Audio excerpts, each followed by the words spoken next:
రాజులు 2వ గ్రంథము 6వ అధ్యాయము 18వ వచనం. ఆ దండువారు సమీపించినప్పుడు ఎలీషా ఈ జనులను అంధత్వముతో మొత్తుమని యెహోవాను వేడుకొనగా ఆయన ఎలీషా చేసిన ప్రార్థన చొప్పున వారికి అంధత్వము కళ్ళు తెరవమంటే తెరిచాడు, వీళ్ళ కళ్ళు ముయ్యమంటే మూశాడు. ఎలీషా ప్రార్థన చూసినట్లయితే ఎంత సింపుల్ ప్రేయర్, కానీ గొప్ప రిజల్ట్.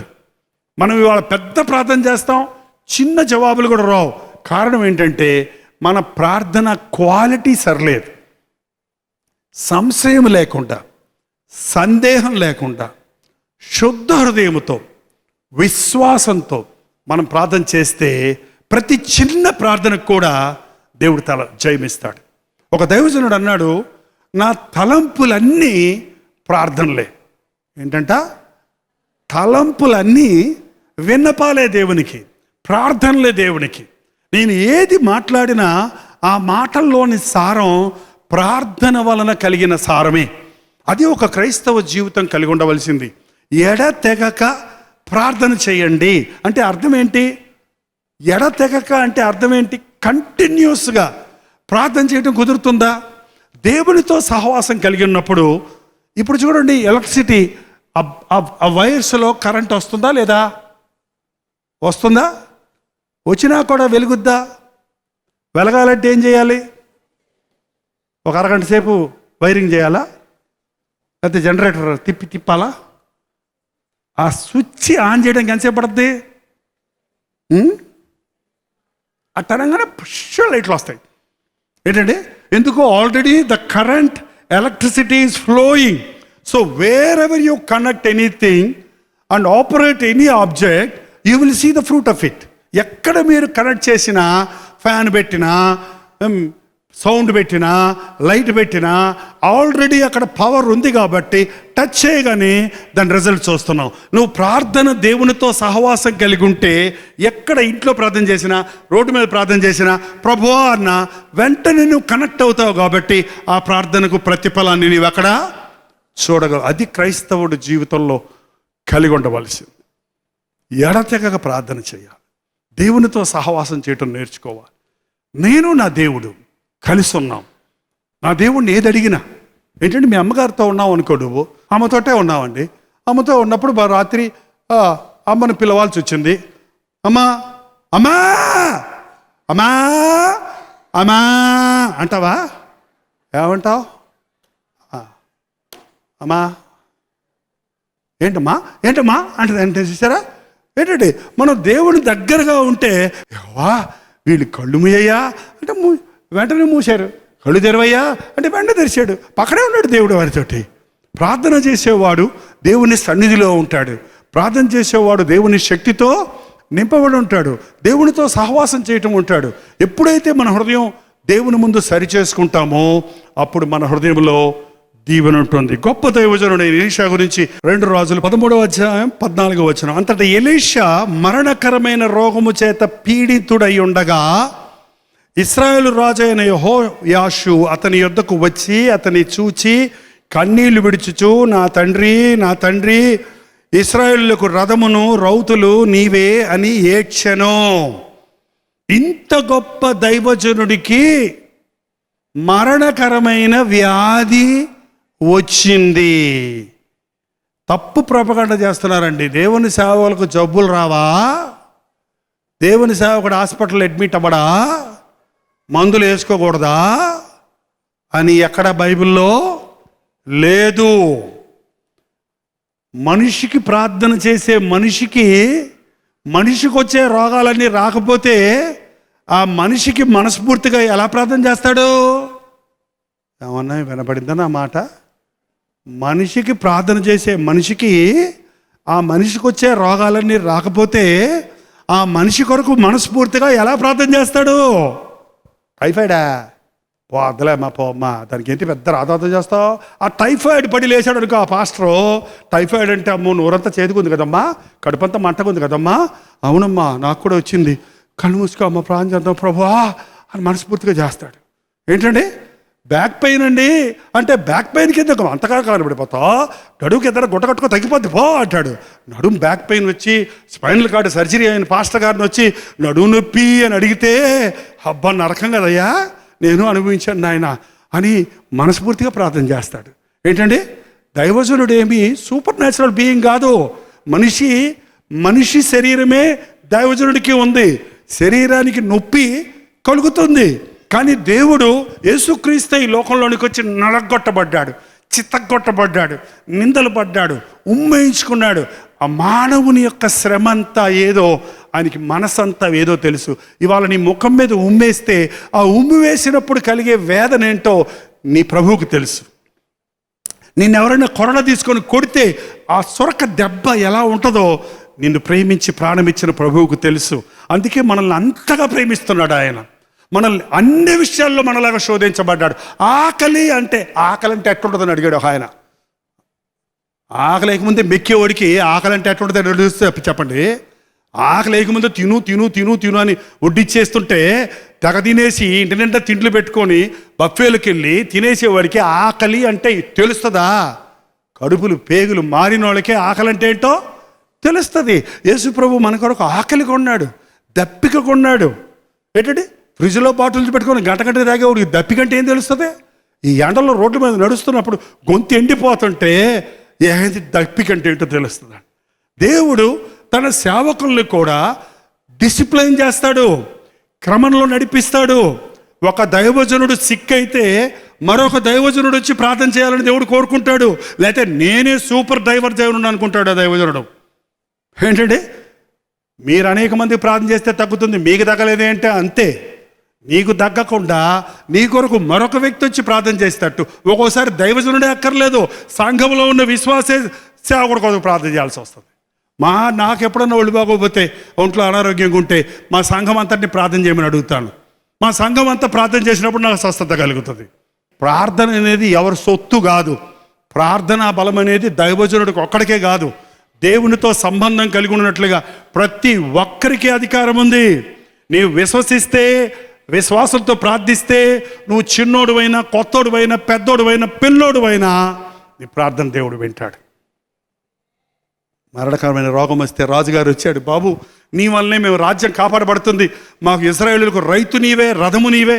అంటే రథం నడిపించేవాడివి నీవే, నువ్వు మోసేవాడివి నీవే, నడిపేవాడివి నీవే, లాగేవాడివి నీవే. అంటే ఆయన ఒక మాట చెప్పాడండి, తూర్పు దిక్కున ఆ తలుపు తీయవయ్యా, బాణం వేయమని చెప్పగా అతడు బాణం వేసెను. అది యెహోవా రక్షణ బాణము, సిరియనులు చేతిలో నుండి మిమ్మును రక్షించు బాణము.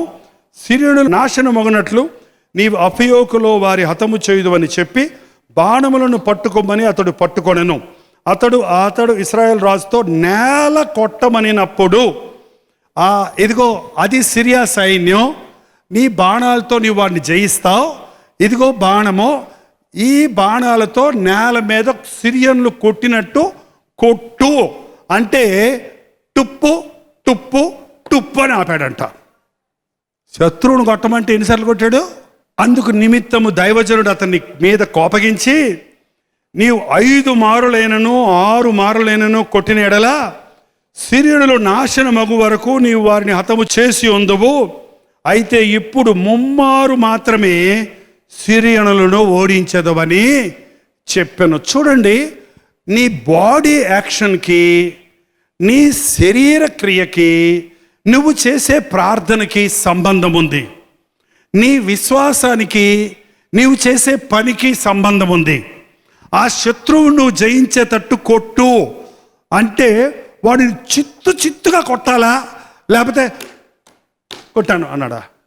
ప్రార్థన చెయ్యండి అంటే, యేసయ్యా నాయన క్షమించుకో, ఆమేన్.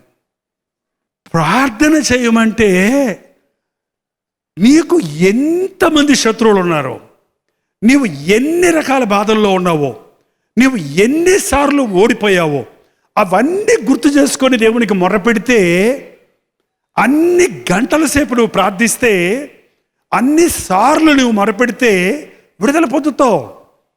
పౌలు జీవితంలో ఒక ముళ్ళు ఉంది, ఆ ముళ్ళు తీసేయి అని అడిగాడట, తీసేయలేదు. సరే ఊరుకోలే అనుకున్నాడా? ఏం చేశాడు? ముమ్మారు మొరపెట్టడం కాదు, అక్కడ ఎప్పటి వరకు మొరపెట్టాడు? నా కృప నీకు చాలును అనే వరకు మొరపెట్టాడు. ఎప్పుడు దాకా చేయాలి మన ప్రార్థన?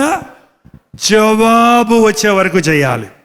నీ శత్రువులన్నిటినీ జయించే వరకు చేయాలి. నీ జీవితాన్ని బలహీనపరుచున్న విషయాలన్నిటి కొరకు దేవుని సన్నిధిలో మొరపెట్టాలి. George Muller అనాథాశ్రయం పెట్టాలనుకున్నాడు.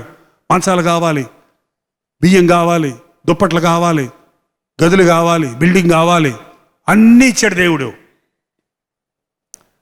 అనాథాశ్రయం ఓపెనింగ్ సర్వీస్ వచ్చింది. సడన్గా గుర్తొచ్చింది, 550 మందికి గదులు, అకామిడేషన్ అంతా రెడీ చేశాడు. 550 మంది రేపు అనాథాశ్రయం ఓపెన్ చేస్తున్నాం, పిల్లలేరు ప్రభువా అన్నాడట. దేవుడు అన్నాడు, నువ్వు నన్ను అడిగావా అన్నాడంట. ఏం అడగలేదు. అనాథలు లేకుండా అనాథాశ్రయం ఎందుకండి? అన్నీ అడిగాడు, అనాథలను అడగటం మానేశాడు కాబట్టి దొరకలేదు. అప్పుడు అడిగాక బిడబిడబిలబిలమంటూ నిజమైన అవసరతలో ఉండవు. మనం అలాగే దేవుణ్ణి అన్నీ అడుగుతాం, అవసరం లేని అడుగుతాం, అసలైన దాన్ని మర్చిపోతాం. ఈ శత్రువుని నాశనం చేయడానికి నాకు సహాయం చేయమని దెబ్బ మీద దెబ్బ 5-6 దెబ్బలు కొట్టుంటే నువ్వు పూర్తిగా జయించేవాడివయ్యా. నువ్వు 3 దెబ్బలే కొట్టావు కాబట్టి 3 సార్లు మాత్రమే నీకు జయము వస్తుంది. చూడండి, మనకి ఈరోజు జయం వచ్చింది, రేపేం చేయాలి మనం? ఇవాళ ఒక సమస్య తీరిందండి, రేపు సమస్య రాదా? మళ్ళీ రాదా? మళ్ళీ రాదా? మీ ఇంట్లో సాలీళ్ళు తుడుస్తారా? మళ్ళీ వస్తాయా? మళ్ళీ తుడుస్తారా? మళ్ళీ వస్తాయా? ఎప్పుడైనా సాలీని చంపారా? దాన్ని చంపారా? ఆ పురుగుని అది చంపితే ఇక సాలీడు రాదు. నేను తుడుస్తూనే ఉన్నాను, వస్తూనే ఉన్నాయి, తుడుస్తూనే ఉన్నాను, వస్తూనే ఉన్నాయి అంటే మూల కారణం ఏది? ఏంటంటే దానికి కారణమైన పురుగును చంపాలి. అది సంపూర్ణమైన జయం. అప్పుడప్పుడు ప్రార్థన చేసుకోవడం, కడుపు నొప్పి పోయింది, అప్పుడప్పుడు ప్రార్థన చేసుకోవడం, సమస్య తీరింది, అప్పుడప్పుడు కానీ పూర్తి జయం నీ జీవితంలో ఎందుకు రాలేదు? అపవాదిని ఎందుకు నీ జీవితంలో అన్ని విషయాల్లో ఎదిరించలేకపోతున్నావు? విశ్వాసంతో దేవుని యందు ఎదురు చూడటం లేదు, విశ్వాసంతో నువ్వు ప్రార్థిస్తాం లేదు. మనం చేసే పనులకి ప్రార్థనకి సంబంధం ఉంది.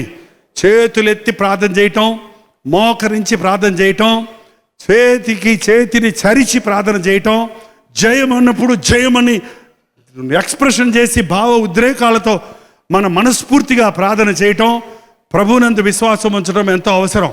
బైబిల్ ఉన్న వాళ్ళందరూ తీయండి, ఇప్పుడు అందరూ చదవాలి ఈ వాక్యాన్ని. బైబిల్ తీన్న వాళ్ళందరూ చదవండి. రోమీయులకు రాసిన పత్రిక 16వ అధ్యాయం 20వ వచనం. రోమీయులకు రాసిన పత్రిక 16వ అధ్యాయం 20వ వచనం. ఒక్కసారి నేను 1, 2, 3 అనగానే అందరు చదవాలి ఈ వాక్యాన్ని. రోమీయులకు రాసిన పత్రిక 16వ అధ్యాయం 20వ వచనం. 1, 2, 3. సమాధానకర్తయగు దేవుడు సాతానును మీ కాళ్ళ క్రింద శీఘ్రముగా చితుక తొక్కించును. మీ కాళ్ళ కింద సాతాను ఉన్నాడు, అప్పుడు తొక్కండి. చిత్తక చిత్తక చిత్తక చిత్తక చిత్తక తొక్కండి, తొక్కండి. కసి తీరా నిన్ను బాధ పెట్టినా, నిన్ను వేదన పరిచినా, నీ సమాధానాన్ని దొంగిలించినా, నీ పరిశుద్ధతను పాడు చేసినా, నీ కుటుంబంలో అసమాధానం తెచ్చినా, నీ శరీరాన్ని రోగాల పాలు చేసినా, నిన్ను కలతల పాలు చేసినా, నిన్ను నిరుత్సాహపరిచిన సాతాను నీ చేతికి నీ కాళ్ళ కింద దొరికితే ఏం చేయమంటారండి? చదవండి, మళ్ళీ చదవండి. సమాధానకర్తయగు దేవుడు సాతానును మీ కాళ్ళ క్రింద శీఘ్రముగా చితక చితక చితక చితక చితక చితక చితక చితక చితక చితక. మీ జీవితంలో ఏమేమి మీకు సాతాను బాధలు కలుగు. నాకు నా భర్తకి గొడవ తీసుకొస్తావా? నాకు నా భర్త గొడవ తీసుకొస్తా, నా ఇంట్లో సమాధానం తీసేస్తాను దరిద్రపుదానా, రోగ తీసుకొస్తాను దరిద్రపుదానా, నన్ను అనుమానంతో నింపుతావు దరిద్రపుదానా. తొక్కు తొక్కు తొక్కు తొక్కు. అపవాదిని ఎదిరించండి, వాడప్పుడు మీద నుండి పారిపోవును. బాణాలు కొట్టడానికి, సిరియనులు జయించడానికి సంబంధం ఏంటంటే నీ కసి ఎంత ఉందో, నీ విశ్వాసం ఎంత ఉందో, నీ ధైర్యం ఎంత ఉందో, నువ్వు కొట్టే బాణాల మీద తెలుస్తుంది. 3 సార్లు కొట్టావు అంతే. కొట్టావు, చిత్తక కొట్టు, చిత్తక కొట్టు, చితక కొడతావు. ఖైమా కొట్టామని చూసారు మీరు ఎప్పుడైనా? కొడతారు. ఎందుకంటే సగం చంపుతున్నావు కాబట్టి మళ్ళీ మళ్ళీ వస్తున్నాడు. ఈ రోజు నుండి ప్రతి క్రైస్తవుడు యెహోవా నిసి, ఆయనే మన ధ్వజము, ఆయనే మనకు విజయం ఇచ్చేవాడు. సాతాను తలను చిత్తగా కొట్టించడానికి కసిదీర ఆయన చిత్తగొట్టడంట, తీసుకొచ్చి నీ కాళ్ళ మీద కింద పడేసి. ఎప్పుడో సాతానుడు ఓడిపోయాడండి. వాడు తల చితికిపోయింది. వాడు ఎవరికి తోకాడిస్తాడంటే దాన్ని చూసి భయపడుతున్నాం మనం. ప్రార్థించే వ్యక్తి సాతానుకు భయపడడు, శత్రు సమూహాలకు భయపడడు. ప్రభువా మీరు కళ్ళు తెరువు, ఎంత గొప్ప సైన్యం నీ చుట్టూ ఉందో, ఎంత గొప్ప ప్రభువు నీతో ఉన్నాడో, ఎంత గొప్ప విజయాన్ని క్రీస్తు శిలువలో సంపాదించాడో మనం ఎరిగిన రోజున అపవాది క్రియలు లయపరచడానికి వచ్చిన ప్రభు మన పక్షంలో ఉన్న రోజున మనం దేనికి భయపడవలసిన అవసరమో లేదు. తలలు వంచండి, ప్రార్థన చేద్దాం.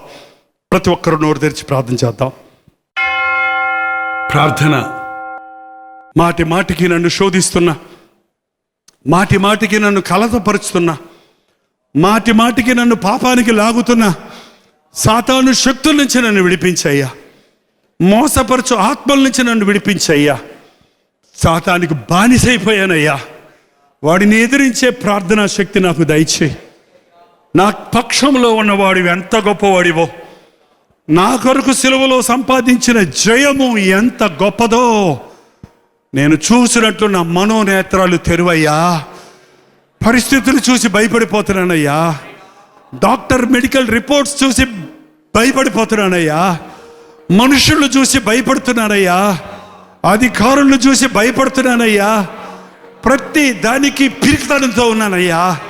నా భవిష్యత్తు ఏంటో అని భయపడిపోతున్నానయ్యా. నా పిల్లల బ్రతికేంటో నేను భయపడిపోతున్నానయ్యా. తండ్రి నన్ను కనికరించయ్యా. భయం వల్ల వచ్చే రోగాల నుంచి తప్పించయ్యా. మనుషులకు భయపడి బానిసలు అయిపోతున్నావు, రక్షించయ్యా. పాపానికి భయపడి బానిసైపోతున్నావు, విడిపించయ్యా. శత్రువును కొట్టడానికి ధైర్యం దయచేయ్యా. కత్తులు కటారాలతో కాదు, యేసు నామమే మా ధ్వజము. నీవు దూషించిన యెహోవా నామములో నేను యుద్ధం ఆడుతున్నాను అన్నట్టు కత్తులు కటారాలతో మా మీదకు వచ్చేవాళ్ళు, గుర్రాలతో రథాలతో మా మీదకు వచ్చేవాళ్ళను తండ్రి మేము విశ్వాసంతో ఎదుర్కొనే ప్రార్థనా శక్తి మాకు దయచేయి. అన్ని సమస్యలే మా ఇంటి నిండా, అన్ని అనారోగ్యాలే మా శరీరాల్లో, అన్ని బాధలే, అన్ని సమస్యలే నాయన, వీటిని జయించడానికి ప్రార్థననే ఆయుధం మాకు దయచేయి నాయన. పరలోకాన్ని తట్టే చేతులు మాకు దయచేయ్యా. సాతాను చితగొట్టే పాదాలు మాకు దయచేయి నాయన. విశ్వాసముతో నీ కార్యాలు చూసే కళ్ళను మాకు దయచేయి తండ్రి. తండ్రి నిజమైన క్రైస్తవులుగా మమ్మల్ని చేయి, ప్రార్థన వీరులుగా మమ్మల్ని చేయి నాయన. ఎంతకాలం సాతానికి దాసోహం అవుతామయ్యా, ఎంతకాలం లోకానికి ఆకర్షితులం అవుతామయ్యా. మా చుట్టూ ఉన్నవాడు కంచెవలే మాకు తోడున్నాడన్నది మాకు తెలుసుకున్నట్టుకు సహాయం చేయి. ఈ ఆవరణలో కూడి వచ్చిన ప్రతి ఒక్కరిని చూడు నాయన. ఏ ఇంటిలో సాతాను తాండవమాడుతున్నాడో వాడిని నజరేయుడైన యేసుక్రీస్తు నామములో పారద్రోలుచున్నాము తండ్రి. తరిమి తరిమి తరిమి కొడుతున్నామయ్యా.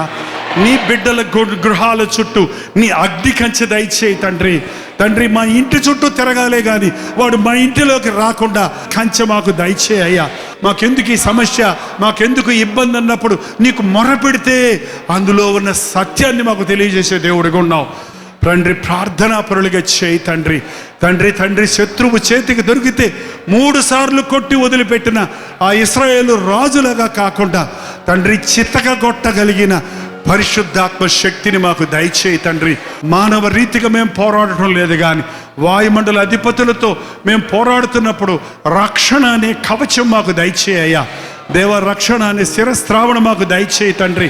విశ్వాసం అనే డాలు మాకు దయచేయి నాయన. వాక్యం అనే ఖడ్గం మాకు దయచేయి ప్రభా. తండ్రి నీతి అనే మైమరు మాకు దయచేయి నాయన. మా పాదాలకు సిద్ధ మనసు అనే జోడు దయచేయ్యా. వీటి వలన మాత్రమే మేము అపవాదిని ఎదిరించగలము తండ్రి. నాయన రక్షణ లేని వారికి ఈ రాత్రి రక్షణ దయచేయి. నీతో సత్సంబంధం లేని వారి హృదయాలను ఈ రాత్రి నీవు దర్శించుము నాయన. నీ రక్తములో కడిగి నీతో మాట్లాడుకునే అనుభవాన్ని మాకు దయచేయి నాయన. ఒక వైర్లో ఎలక్ట్రిసిటీ ప్రవహించినట్లు మా జీవితాల్లో నీ పరిశుద్ధాత్ముని ప్రవాహం ఉండడానికి సహాయము చేయనా. మా గుండె నిండా నీ సన్నిధి ఉండడానికి సహాయము దయచేయి ప్రభా. నాయన నీ నామాన్ని ధరించిన ఎవరిని రాత్రి వదిలిపెట్టొద్దయ్యా. మా కుటుంబంలో ఉన్న సమస్యలను ఎలా ఎదుర్కోవాలో ప్రార్థన ద్వారా అపవాదికి ఎదిరించడానికి సహాయం చేయి. దేవునికి సమీపంగా ఉండడానికి సహాయం చేయి. నాకేమి చేత కాకపోయినా మోకరించి ప్రార్థించడానికి, చేతులెత్తి ప్రార్థించడానికి, విశ్వాసంతో ప్రార్థించడానికి, ప్రార్థన ఆలకించే దేవుడు ఉన్నాడన్న ధైర్యంతో మొర్రపెట్టుకొని విజయం చూడటానికి సహాయం చేయము. ప్రతి ఒక్కరిని దర్శించు నాయన. మోసపోయిన వారిని ఆదరించుము తండ్రి. నష్టపోయిన వారిని సమృద్ధిగా దీవించుము నాయన. దేవా, విసిగిపోయిన వారిని ఆదరించి బలపరచు నాయన. కృంగిన వారిని లేవనెత్తు నాయన. నీ సన్నిధిలో సంపూర్ణ సంతోషం ఉందన్నావు, అది మాకు నింపి పంపించము తండ్రి. ప్రతి ఒక్కరూ సాతాను తలను చితకగొట్టు వారిగా ఉండడానికి సహాయం చేయి. సాతానుకు భయపడేవారిగా, లోబడేవారిగా మేమెవరు మిగిలిపోక అపవాదిని ఎదిరించి జయశీలులై జీవించుటకు మా ఒక్కొక్కరికి నీ సహాయము చేయమని యేసు క్రీస్తు నామములో అడుగుచున్నాము తండ్రి. ఆమేన్.